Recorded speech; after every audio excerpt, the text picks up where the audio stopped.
اللهم إنا نعوذ بك من علم لا ينفع ومن قلب لا يخشع ومن نفس لا تشبع ومن دعوة لا تستجاب له اللهم إنا نسألك علما نافعا ورزقا واسعا وعملا متقبلا. Hadirin hadirat yang Allah muliakan dan Allah rahmati, syukur kita pada Allah di pagi ini telah Allah izinkan untuk kita melaksanakan berbagai rangkaian ibadah dari semenjak tarawih, witir, barangkali semalam ada yang bangun menambah tahajud. Ditambah sekarang sholat subuh, ikhwan. Alhamdulillah, itu merupakan kesyukuran tersendiri buat kita hamba-hamba Allah yang dikehendaki untuk mengisi dunia ini dengan varian ibadah yang begitu banyak. Tentu salawat dan salam kita tentu kita haturkan kepada junjungan alam paduka yang mulia Nabi kita Muhammad sallallahu alaihi wasallam, dengan sebuah harapan semoga kita termasuk hamba Allah, umat beliau yang kelak akan mendapatkan syafaatul udma yang Allah izinkan kepada beliau untuk umat-umat. Ini harapan kita. Sekedar mengingatkan, dan ini tadi Ustaz dengar, kajian ini adalah pembekalan untuk menghadapi 10 terakhir bulan suci Ramadan. Alhamdulillah. Peringatan pertama bahwa Rasulullah SAW bersabda, "Man shalla as-subha fi jama'atin fahuwa fi dhimmatillah." Barang siapa yang sholat subuh berjamaah, maka sudah dipastikan dirinya itu akan mendapatkan penjagaan dari Allah Subhanahu wa ta'ala. Yang kedua, masih pada sholat subuh, makanya Ustaz akan bertanya sampai suruhkah ini pengajian atau sebelum suruh. Ini yang paling penting, yang kedua. Qala Rasulullah SAW, "Man shalla subha fi jama'atin summa qa'ada fi musalla yadhkurullaha ta'ala hatta tatlu asy-syamsu summa shalla rak'atain fahuwa ka ajri hajjatin wa umratin tammatin tammah."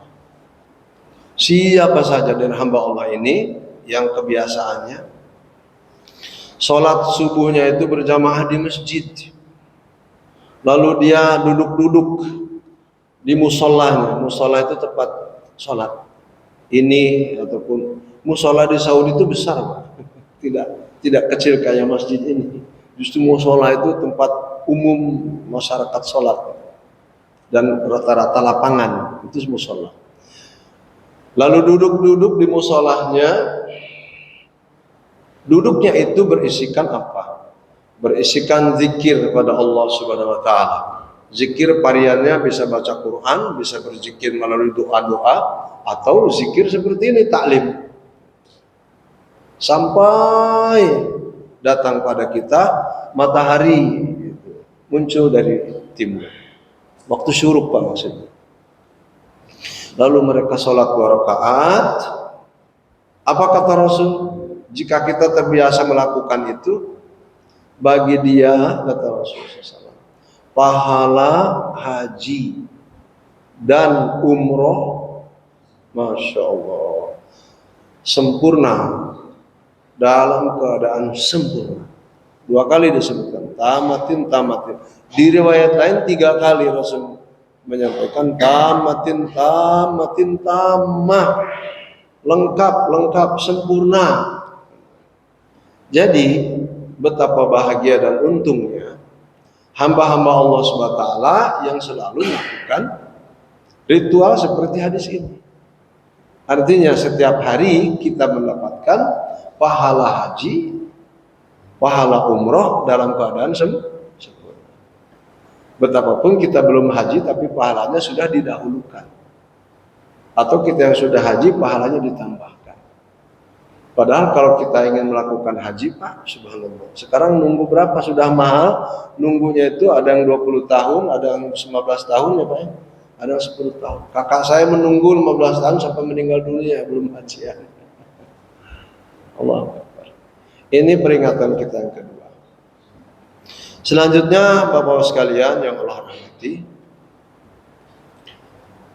kita hari ini untuk membekali persiapan ibadah di 10 terakhir bulan suci Ramadan. Pasti dari kita ini memunculkan niat bahwa niat 10 terakhir Ramadan ini akan begini, akan begitu, akan begini. Sebanyak manusia menginginkan kebaikan dari Allah SWT. Padahal jika kita renungkan dari hadis-hadis Rasulullah SAW, perkara kebaikan baik di luar 10 terakhir Ramadan atau di dalam 10 terakhir Ramadan, asalkan ditingkatkan. Asalkan ditingkatkan kualitas dan variannya. Karena Rasulullah SAW di dalam sebuah hadis diceritakan bahwa pribadi beliau itu ibadah khususnya bulan suci Ramadan dari tanggal 1 ke tanggal 20 seakan-akan biasa ibadahnya. Tapi kalau sudah masuk 10 terakhir, saddal mi'jar, beliau beriktikaf di masjid, bahkan tidak keluar, varian ibadahnya diperbanyak, kualitasnya dipercantik, ditinggikan. Saddal mi'jar, dan ini isyarat bahwa beliau itu menjauhi wanita-wanitanya. Dan beliau mengikatkan sarungnya sekuat-kuatnya. Itu artinya beliau tidak mendatangi istri-istri. Ini barangkali yang mungkin kita harus persiapkan. Maksud Ustaz tadi, sebetulnya di 10 terakhir juga biasa ibadahnya. Tapi alangkah baiknya kita tingkatkan. Semisal tujuan kita untuk mengisi 10 terakhir itu kan tujuannya la'allakum tattaqun. Muncul pertanyaan, apakah ibadah-ibadah di luar 10 terakhir itu tidak menjadikan kita orang bertakwa? Kan boleh kita bertanya begitu. Semua ibadah ujungnya ke sana. Hanya tadi ditingkatkan kualitas dan kuantitasnya itu saat apa? Saat Rasul mengarahkan. Kalau tidak ada arahan pun kita akan mengandalkan ibadah yang ada. Kan begitu. Arahan Rasulullah SAW di 10 terakhir itu, ya Allah ya Rabbi. Bahkan beliau itu begadang-gadang. Dan khususnya ketika sudah masuk pencarian atau pengintaian Lailatul Qadar, Allah Akbar. Ustaz kalau lagi libur sekolah di Timur Tengah itu, Ustaz selalu ke Mekah. 2 pekan sebelum Ramadan, lalu sepenuh bulan Ramadan, lalu baru pulang lagi ke Riyadh, karena Ustaz sekolahnya di Riyadh, itu 2 pekan lagi, jadi 2 bulan penuh. Saya setiap tahun itu selalu di Kota Suci Mekah. Saya perhatikan ibadah-ibadah yang dipimpin oleh para imam Masjidil Haram, subhanallah. Coba Bapak lihat di ujung 10 terakhir itu, sholat tarawihnya saja Pak, jumlahnya itu ditingkatkan. Kalau biasanya kan hari pertama sampai 20 itu 23 rakaat itu 2 imam, gitu. Tapi ini ditingkatkan. Kalau sudah masuk 21, 10 rakaat oleh imam yang pertama dengan panjangnya bacaan. 10 terakhir sekitar mulainya itu jam 10 sampai jam 2 nanti sampai sahur, itu ditingkatkan tetap 23. Bahkan sekali ada sampai 36. Itu ditingkatkan. Jadi perkaranya sama sebetulnya. Ujung-ujungnya adalah dalam khususnya puasa la'allakum tattaqun, menjadikan diri kita bertakwa. Ikhwan billah yang dirahmati Allah, yang dimaksudkan biasa sama Ustaz adalah hadis Rasulullah SAW mengatakan, ara'aitum law anna nahran bi babi ahadikum yagtasiluna kulla yaumin khamsa marratin fahal yabqa min daranihi syai'? Qalu la yabqa min daranihi syai'. Faqala Nabi sallallahu alaihi wasallam fadzalika mathalus salawatul khams. Fadzalika mathalu salawatul khamsu yamhullahu bihinnal khataya. Ustaz, artikan. Bagaimana pendapatmu jika di depan salah satu rumah kalian itu, di depan rumahnya nih Pak, ada sungai mengalir yang airnya begitu jernih. Lalu air sungai yang mengalir jernih itu digunakan oleh orang yang memiliki rumah tadi untuk mandi. Mandinya Pak 5 kali sehari semalam. Kita 1 kali aja udah bersih ya Pak, udah pede. Mau ke kantor mandi nggak Pak? Di pede kita dibuatnya kan. Dibuatnya airnya jernih itu untuk mandi. Mandinya 5 kali sehari semalam. Rasul mengatakan, wahai sahabatku, apakah ada pada orang itu daki? Apa daki itu? Kotoran-kotoran dari debu, dari ya namanya kotoran. Apa masih ada pada tubuhnya itu daki? Para sahabat rata-rata jenius, orang pintar-pintar mengatakan, masa iya ada? Tentu ya Rasulullah, pada diri seseorang itu tidak akan ada daki ataupun kotoran-kotoran yang melekat pada tubuhnya. Maka Rasul menegaskan, itulah perumpamaan salat yang kalian lakukan sehari semalam 5 waktu. Dengan melakukannya dapat berguguran kesalahan-kesalahan dan dosa. Enak nggak Pak? Ini maksud yang Ustadz maksudnya itu biasa. Gitu.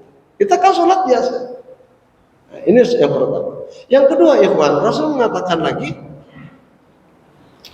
hal adullukum ala ma yamhullahu bihil khataya wa yarfa'u bihid darajat. Qalu bala. Pertama, faqala isbagul wudu 'ala al-makarihi wa kasratul khutwa ila al-masajidi wa intidharus shalah minas shalah wa intidharus salati minas shalah, kata Rasulullah SAW. Ini hadis sahih. Rasul mengatakan, bagaimana kalau aku kabarkan kepada kalian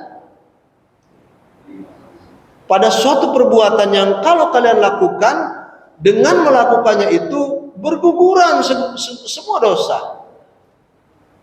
Dan di saat yang sama ditinggikannya derajat kalian. Allahu Akbar. Para sahabat lagi-lagi menjawab, bala, sudah barang tentu ya Rasulullah, kami akan senang dibuatnya. Mendengarkan informasi seperti itu. Seperti hadirin sekarang senang mendengarkan informasi dari Ustaz. Maka Rasul mengatakan, faqala, yang pertama ikat. Pertama, berwudulah dengan yang baik, dengan wudu yang baik. Anggota tubuh yang harus kena air wudu itu harus disempurnakan. Bahkan kata Rasulullah SAW, semua anggota badan yang kena air wudu itu diharamkan untuk dimakan oleh api neraka. Allah. Maka lebihkan, dilebihkan.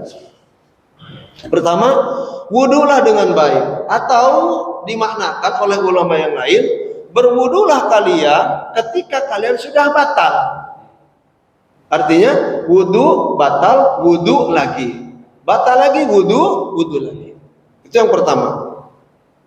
Yang kedua, perbanyaklah jalan ke masjid. Perbanyaklah jalan ke masjid. 1 langkah yang pertama menghapuskan dosa. Langkah berikutnya meninggikan derajat kita di sisi Allah Subhanahu wa taala. Lagi-lagi Rasul berteriak menasihati umatnya, fadzalikumur ribat. Fadzalikumur ribat. Fadzalikumur ribat. Perkara yang 3 itu tadi ikat pada dirimu. Rasul mengatakan, ikat itu pada dirimu, jangan lepas. Ikat itu pada dirimu 3 kali. Subhanallah. Ini kan perkara-perkara biasa. Namun jika masuk kepada 10 terakhir bulan suci Ramadan, tingkatkan agar lebih banyak dan kualitasnya lebih tinggi. Termasuk ikhwan fillah pada masalah-masalah infak, sedekah dan nanti zakat, kan begitu. Setidaknya pertemuan hari ini Ustaz akan bekali 2 kisah, atau mungkin kalau cukup waktu sampai suruh 3 kisah. Kisah pertama, ini masalah infak ya, masalah infak, masalah sedekah. Ketika Allah Subhanahu wa taala buka suratnya, suratul Hadid ayat 11, yang sudah megang Quran, buka suratul Hadid ayat 11. A'udzu billahi minasyaitonir rajim. Man dzalladzi yuqridullaha qardan hasana fayudha'ifahu lahu wa lahu ajrun karim. Barang siapa yang menggadaikan hartanya untuk Allah, maka dia akan dilipat gandakan pahala dan kebaikannya dan akan mendapatkan ganjaran yang sangat mulia. Subhanallah. Ikhwan, ketika ayat ini dibacakan oleh Rasul sallallahu alaihi wasallam di hadapan begitu banyak para sahabat, satu sahabat merespon dengan respon yang luar biasa. Soal sekarang apakah ada respon atau tidak, itu soal nanti lihat kondisi. Lihat kondisi. Direspon oleh satu sahabat dengan respon yang luar biasa. Dia paham tentang arti ayat ini. Lalu saking pahamnya dia mengatakan, "Ya Rasulullah, innallaha la yuridu minal qarad." Ya Rasulullah, apakah iya Allah butuh pinjaman dari kita? Sedangkan Allah pemilik segalanya. Dia tidak ragu tetapi bertanya pada Rasulullah, apakah iya Allah butuh pinjaman dari kita ya Rasulullah? Qala Nabi sallallahu alaihi wasallam, "Na'am." Betul. Lalu orang itu bernama, Ustaz kasih tahu namanya ya, Aba Dahdah. Jika sudah ada kisah seperti ini hanya untuk penekanan ulang. Aba Dahdah namanya, atau Abu Dahdah. Ya Rasulullah, jika demikian, kata Abu Dahdah tadi, arini yadaka ya Rasulullah. Jika demikian, ulurkan tanganmu segera kepadaku, wahai bagindaku Rasulullah. Rasul lalu mengulurkan tangan. Fatanawalahu, lalu dijabat oleh Abu Dahdah dan dia berkata, apa kata Abu Dahdah kepada Rasul? Ya Rasulullah, kalau memang benar Allah butuh gadaian, butuh pinjaman dari kita, fa inni qad aqradtullaha haiti, maka sungguh aku hari ini bertransaksi denganmu, aku telah menggadaikan tembokku ini. Dia punya kebun yang sudah rapi di tembok. Layaknya kita punya kebun di benteng supaya apa? Aman. Dia punya kebun yang sudah aman di tembok, isinya itu ikhwan 600 pohon kurma yang sedang ranum berbuah, siap panen raya. 1 kilo sekarang ada 60.000 ya Pak, yang kualitas bagus 75.000, bahkan ada sampai yang ratusan. Kalau yang segede gini nih, 1 biji aja segede gini nih. Itu bisa kita bayangkan, 1 pohon kurma itu setidaknya 5 kintal itu dapat. 5 kintal kali 50.000 aja, kali 600. Semalam Ustaz hitung 15 miliar sekali berinfak. Ini qad aqradtullaha haiti, aku telah gadaikan tembokku ini ya Rasulullah. Padahal di dalam kebun itu istrinya masih di situ, anaknya masih di situ, rumahnya ya di situ. Bukan berarti dia tidak memiliki rumah yang lain. Ini konglomerat. Ini konglomerat. Hadis ini untuk konglomerat. Untuk orang yang berpunya. Lalu setelah transaksi dilakukan dengan sempurna, dia minta izin pada Rasulullah SAW. Setelah diizinkan oleh beliau sallallahu alaihi wasallam, dia bergegas menuju istrinya. Di tengah-tengah jalan dia berteriak-teriak. Nama anaknya itu Dahdah. Kalau ayahnya berarti Abu Dahdah, seperti Abu Jibril gitu. Namanya anak itu Jibril, ayahnya Abu Jibril, padahal namanya itu Muhammad, kawan saya almarhum. Dia bergegas untuk ke rumahnya itu menjumpai istrinya sambil berteriak-teriak, "Ya Umma Dahdah." Kalau ibunya Umma, anaknya Dahdah.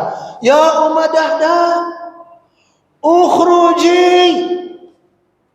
Ukhruji. Wahai istriku," ibunya Dahdah, "keluar kamu." Berteriak-teriak di jalan.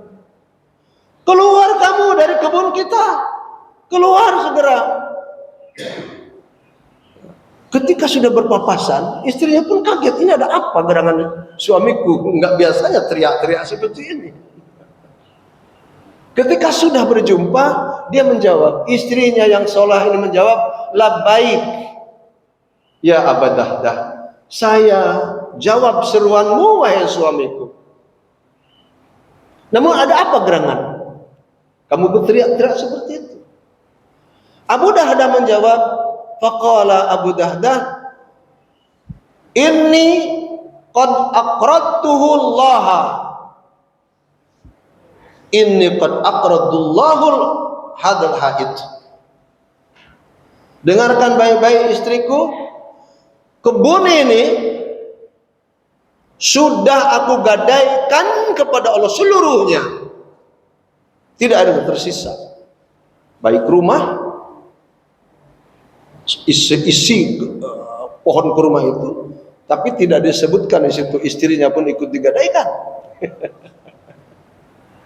Aku telah gadaikan seluruhnya itu kepada Allah. Oleh karena saya teriak, "Keluar kamu sekarang, bawa anak kita, bawa peralatan rumah tangga kita, sebab ini bukan milik kita lagi, sudah milik Allah." Kira-kira respon istrinya seperti apa? Saya sekarang menerawang kepada orang-orang kaya di Indonesia ini. Jika ada seorang kaya yang memiliki, katakanlah jangan kurma, kalau di kita ya Pak, 600 pohon mangga gedong gincu aja. Gedong gincu itu kan mangga yang paling mahal. Itu produksi kota saya Pak, Majalengka. Enggak tumbuh di tempat lain pada masa 4 dekade kemarin, terkecuali di Majalengka di kota saya. Dan mangga itu paling mahal. Disusul mahalnya itu oleh wilayah utara Majalengka, yaitu mangga Dermayu. Katakan ada orang kaya yang memiliki pohon gedong gincu, mangga itu 600 pohon, dibenteng rapi, lalu seluruhnya diimpahkan jalan Allah. Respon istrinya bagaimana kira-kira? Saya tidak bisa membayangkan. Tapi saya tidak suuzon. Siapa tahu lebih dahsyat keimanan. Namun saya belum pernah mendapatkan informasi itu. Bapak udah mendapat informasi Pak? 600 pohon mangga gedong gincu oleh suaminya tanpa izin istri, diinfakkan habis. Istrinya masih di kebun itu, anaknya masih, rumahnya masih. Saya selama hidup belum mendapatkan kabar berita itu. Tapi dalam hadis ada fakta. Apa kata istrinya ikhwan? Setelah dia mengucapkan labbaika ya Aba Dahdah, dia melanjutkan jawabannya. Rabihati jaru Abu Dahdah. Apa kata dia? Allah Betapa untungnya perniagaanmu wahai suamiku. Dia sadar bahwa perniagaan tidak dilakukan antara makhluk ke makhluk. Istrinya paham bahwa jual beli dia suaminya itu antara makhluk dengan Khalik Allah SWT. Rabiha tijaru Abu Dahda, betapa untungnya engkau wahai suamiku bertransaksi seperti itu. Suami istri soleh dan solehah ternyata. Allah Akbar. Ini informasi patut kita tiru, aminkan. Tapi yang mengaminkan hartanya pasti habis. Yang mengaminkan berpikir, aminkan jangan ya. Kalau diaminkan hartanya habis. Tapi insya Allah Allah akan kasih lagi kan gitu. Dan diaminkan oleh semua saat jamaah Ustadz di mana-mana Ustadz sampaikan ini. Coba lihat, ada dari kawan saya ketika mengaminkan hal ini, padahal tidak seluruh hartanya dikeluarkan untuk Allah, beberapa persen saja. Tapi tingkat kehidupannya Pak, bisa dilihat progres kehidupannya dari tahun ke tahun semakin melejit. Karena betul-betul dia ingin seperti Abu Dahda dan Ummu Dahda. Rabiha tijaru Abu Dahda, betapa untungnya perniagaanmu wahai suamiku. Maka ayat ini diakhiri oleh Rasulullah SAW dengan pernyataan Rasul, berapa banyak kata Rasulullah SAW di surga kelak kebun kurma yang Allah berikan untuk Abu Dahda dan keluarganya. Bahkan dalam riwayat yang lain, kebun kurma itu tidak layaknya seperti kebun kurma yang tumbuh hari ini, namun kebun kurma nanti di surga yang akan dimiliki oleh Abu Dahda terbuat ikhwatal iman dari emas mudliyah. Kalau yang dari bentuk non emasnya mudliyatun, itu menjuntai semua buah-buah daripada kurma itu, menandakan betapa mudahnya dipetik dan betapa nikmatnya untuk dicicipi. Subhanallah. Ini menghadapi 10 terakhir. Kisah yang kedua masih terdapat pada unsur-unsur harta. Kisah yang kedua ini ya kawan, ketika Allah SWT berfirman dalam Al-Quran, Ustaz tidak sebutkan Al-Qurannya, tapi kisahnya saja. Ini termasuk kisah yang subhanallahil azim, mengharukan sebetulnya. Ini kaitannya ada dengan hukum waris. Ada sahabat yang bernama Sa'ad ibn Abi, Masya Allah, tolong lanjutkan, Ibn Abi Waqqas. Dia adalah panglima dalam penaklukan kota Qadisiyah di Iran. Gagah berani panglima ini. Dan setiap peperangan dia ikut, dan setiap peperangan yang diikuti akan dapat ghanimah. Apa ghanimah itu? Harta rampasan orang kafir yang sudah ditundukkan lalu dibagi-bagikan kepada semua sahabat yang ikut perang, termasuk Sa'ad ibn Abi Waqqas. Suatu ketika dia jatuh sakit. Sa'ad ibn Abi Waqqas ini satu ketika jatuh sakit. Sakitnya itu Rasul mendengar. Lalu Rasul SAW mengunjungi beliau. Besuk. Mengunjungi orang sakit itu besuk ya Pak. Baik di rumah ataupun di rumah sakit. Membesuk dirinya, selepas dia ketuk pintu mengucapkan salam, diterima oleh Sa'ad ibn Abi Waqqas, baginda kita Muhammad SAW. Lalu terjadi omongan dialog. Dialog ini dibuka oleh Sa'ad sendiri dengan mengatakan, ya Rasulullah, inni dzu malin walakin la yarisuni illa ibnatun li. Ya Rasulullah, seperti engkau tahu bahwa aku cukup banyak memiliki harta, namun sayang yang akan mewarisi hartaku itu hanya satu anakku perempuan. Dalam ilmu waris, anak satu-satunya perempuan itu akan mendapatkan separuh harta dari orang tuanya, dari keseluruhan harta. Adapun selebihnya untuk keluarganya. Kalau masih ada istri berarti 1/8 istrinya. Kalau yang meninggal ibunya dulu berarti 1/4 untuk ayahnya. Tetap anak perempuan 1 itu setengah dapatnya. Ini tuh malin, aku memiliki banyak harta, tapi akan mewarisi harta hanya 1 orang, anakku perempuan saja. Didengarkan ucapan Sa'ad itu oleh Rasulullah SAW dan melanjutkanlah Sa'ad pembicaraannya. Apa atasaddaqu bisulusai mali? Lalu apakah boleh ya Rasulullah dalam kondisi seperti ini aku mensedekahkan hartaku 2/3-nya? Coba lihat, 2/3 kalau 30 miliar berapa? 20 M. Bahkan beliau bisa lebih kalau untuk takaran sekarang, ukuran sekarang. Apa atasaddaqu bisulusai mali? Bolehkah aku bersedekah dalam kondisi seperti ini? 2/3 dari hartaku itu. Faqala Nabi SAW, la. Rasul mengatakan, enggak boleh. Karena niatnya memang mukhlis, fokus untuk mewakafkan, untuk mensedekahkan. Faqala Sa'ad berkata lagi, fasatru ya Rasulullah. Jika demikian tidak boleh, bagaimana kalau separuhnya? Separuh dari 30 juta, 15 M. 30 M, 15 M ya Pak ya.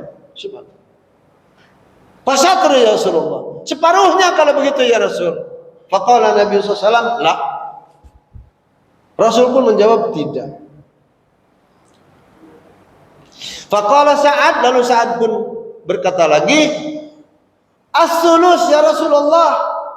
Kalau begitu 2/3 nggak boleh, separuh nggak boleh, 1/3-nya ya Rasulullah.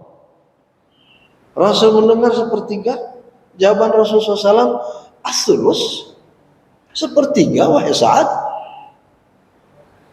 As-sulusu kasir, as-sulus kasir, 1/3 itu pun sudah banyak. 1/3 dari 30 berarti 10 ya. 1/3 itu pun sudah banyak wahai Sa'ad. Lalu Rasulullah SAW menegaskan dalam hadisnya, innaka intadara warasataka agniya khairun min antada'aha alatan yatakaffafunan nas. Alatan yatakaffafunan nas. Wahai Sa'ad, jika engkau meninggalkan anak keturunanmu dalam keadaan kaya raya, itu akan lebih baik bila dibandingkan dengan saat engkau meninggalkan anak keturunanmu dalam keadaan miskin, dalam keadaan subhanallah menderita, saat tidak sadar dan tidak sabar dengan kemiskinan dan kekurangan penderitaannya, lalu meminta-minta pada manusia. Betul Pak? Lebih baik. Namun ukuran ataupun barometer hadis ini tidak juga menghalangi orang untuk mewakafkan seluruh hartanya seperti tadi Abu Dahdah atau seperti Abu Bakar. Abu Bakar itu ikhwan, Allahu Akbar, seluruh hartanya tidak ada tersisa, diwakafkan, diinfakkan di jalan Allah. Sampai Rasul mengatakan, ya Abu Bakar, kami sadar bahwa engkau itu punya anak dan keturunan. Lalu apa yang akan kau berikan pada mereka?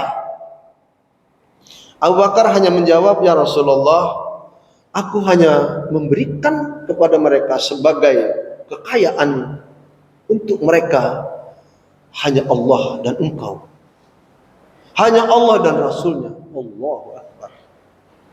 Informasi ini pun tidak menghalangi untuk Umar bin Khattab dalam penginfakan harta di jalan Allah. 60% harta Umar bin Khattab itu mengalir di jalan Allah.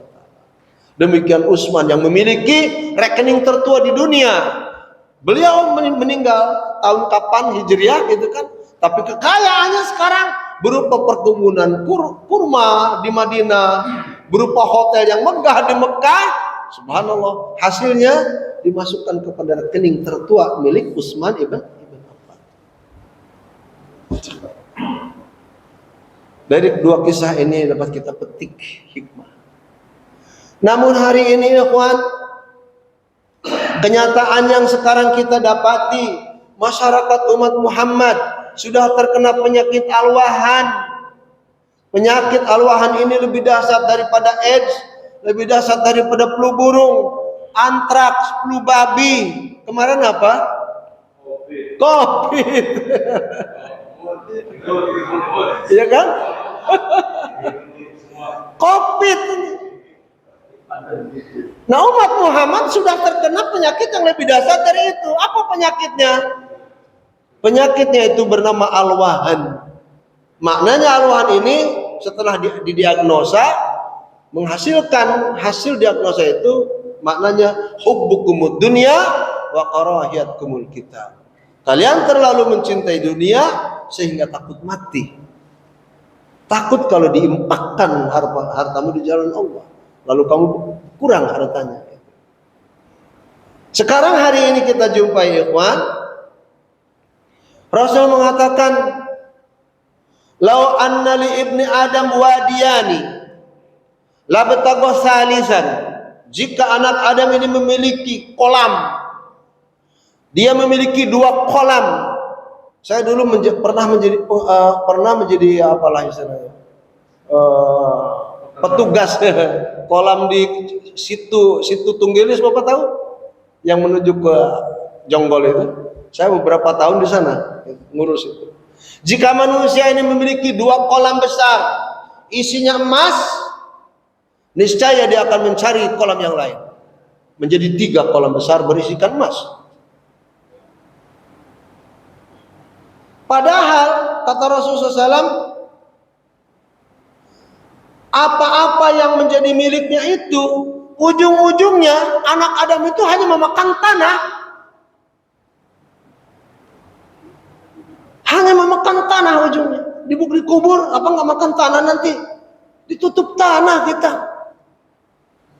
Dan Rasul menggarisbawahi di hadis ini, wa yatubullahu ala man taba, dan Allah Subhanahu wa taala akan mengampuni hamba-hambanya berdasarkan taubatnya.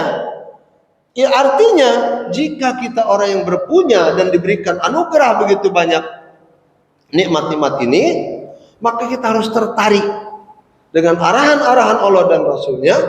Supaya apa? Supaya kita memiliki bekal. Anak Adam ini memang selalu berteriak, Pak, dengan apa yang dimilikinya. Mali, mali. Apa artinya mali, mali itu? Bukan maling-maling ya. Mali, mali. Hartaku, hartaku di mana-mana. Puncak, hartaku sepuncak. Aku bangun di atasnya itu pila, aku ngalau. Aku hiasi pila itu dengan kolam renang. Dihadirkan ke pila itu mobil-mobil termewah milikku. Hammer diantaranya.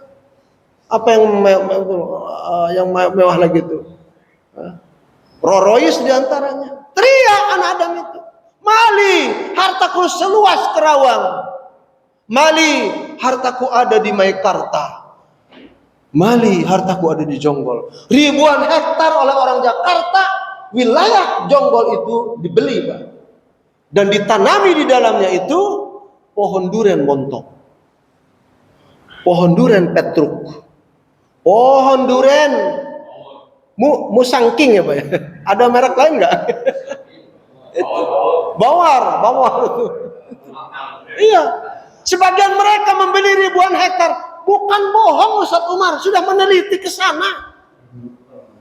Kalau kita menyusur yang namanya Jatirasa apa itu ada camp Harley Davidson di sana.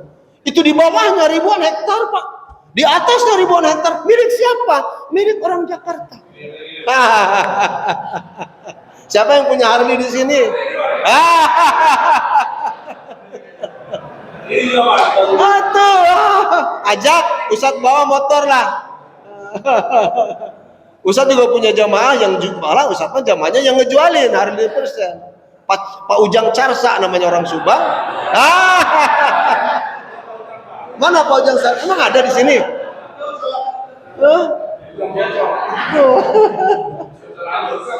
Itu jamaah saya di Rawamangun membukalah kedai Harley Davidson. Saya ketika ceramah di sana, Ustadz jangan yang MM-an, ini aja yang 300 juta, ya 300 juta. 300 juta pun dari mana? Kalau kasih antum silahkan. Subhanallah. Ribuan hektar Pak. Ditanami pohon apa? Pohon yang ketika dipanen miliaran. Nanas. Rambutannya Pak berbagai jenis. Ada rambutan Aceh pelat, ada Aceh apalah namanya. Teriak manusia, mali, mali. Hartaku di mana-mana. Majalengka sama Majalengka, Bandung sama Bandung. Kuningan, Sakuningan. Allahu Akbar. Cecelewangan. Harta aing, harta aing. Tanah aing, kebun aing semuanya aing. Tetapi teriakan demi teriakan itu Allah jawab dengan mengingatkan mereka bahwa kamu tidak memiliki apa-apa. Bagaimana jawaban Allah SWT? Faya ibna Adam, fahallaka min malik, wahai putra-putri Adam, apakah kamu saat hidup di dunia memiliki harta sejonggol, sekarawang, semaikarta, sepuncak, sabandung, sama Majalengka? Apakah kamu memiliki itu? Lalu Allah SWT menggiring kepahaman anak Adam yang selalu berteriak tentang hartanya itu. Harta hakikimu, kata Allah, illa ma'akalta fa'ablait. Illa ma'akalta fa'ablait. Harta hakikimu adalah yang terletak pada yang kau makan. Apakah dari beras Cianjur yang, kalau beras Cianjur itu enak, wangi ya Pak, pandang kualitasnya. Yang kau makan lalu selebihnya tidak nyangkut seluruhnya di tubuhmu. Allah sangat bijaksana. Sebagiannya keluar kemana? Saya kemarin melihat di tiang-tiang listrik, di tembok-tembok itu ada Haji Sulaiman, jasanya itu HP sekian sedot WC. Saya kemarin juga lewat ke situ. Haji Dedi lagi ada nggak di Haji Dedi?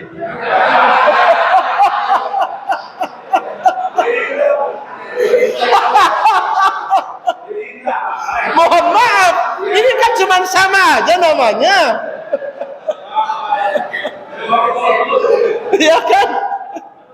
Haji Dodi sama HP nomor sekian, jasanya sedot WC, Pak.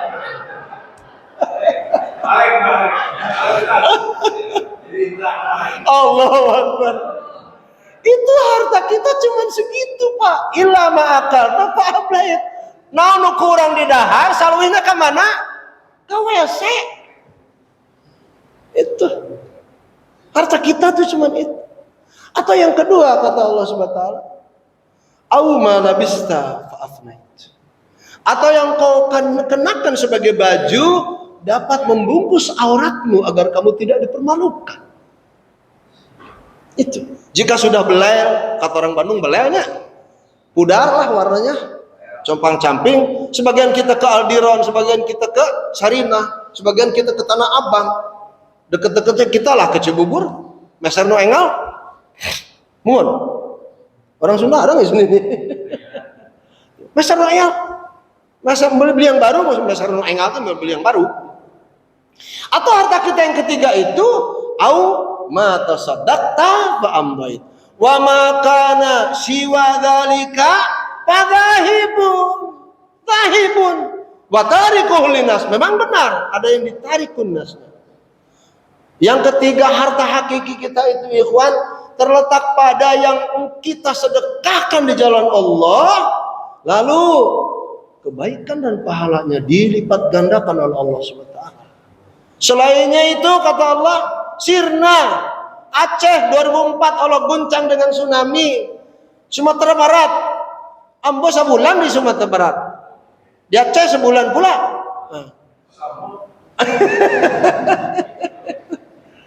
Bagaimana guncang yang Sumatera Barat itu.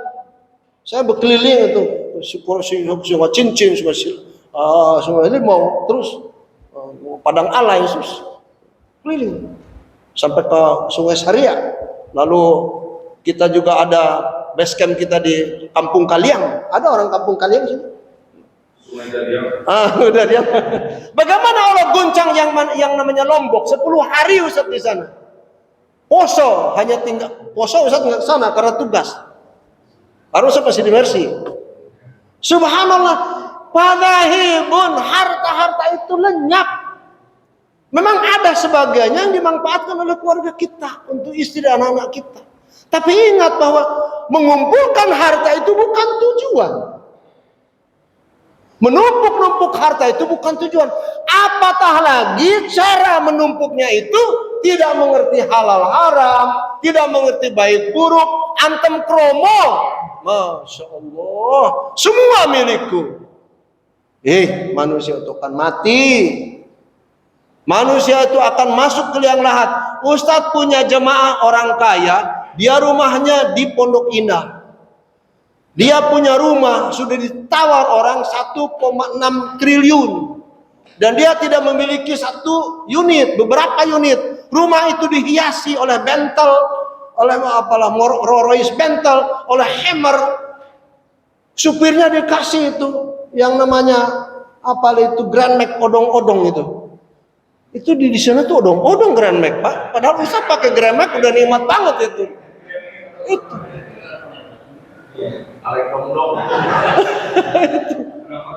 Tapi saat dia mati, anaknya tuh menelpon Ustaz Umar, tolong datang ke rumah Ustaz. Kata orang Malaysia, ada apa hal? Ayahanda sudah tiada.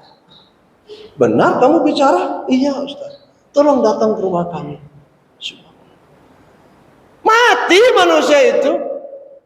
Saya mengantarkan jenazahnya itu sampai ke pekuburan termahal di Indonesia barangkali, Santiago Hill di Kerawang. Santiago Hill itu Pak, Kerawang.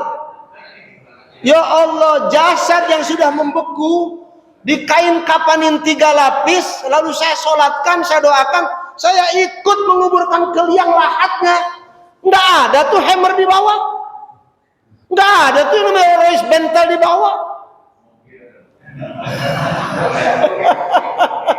Istri yang cantik, muda istrinya pula, bukan lagi milik dia, tetapi dia juga tidak memberikan ke Ustaz.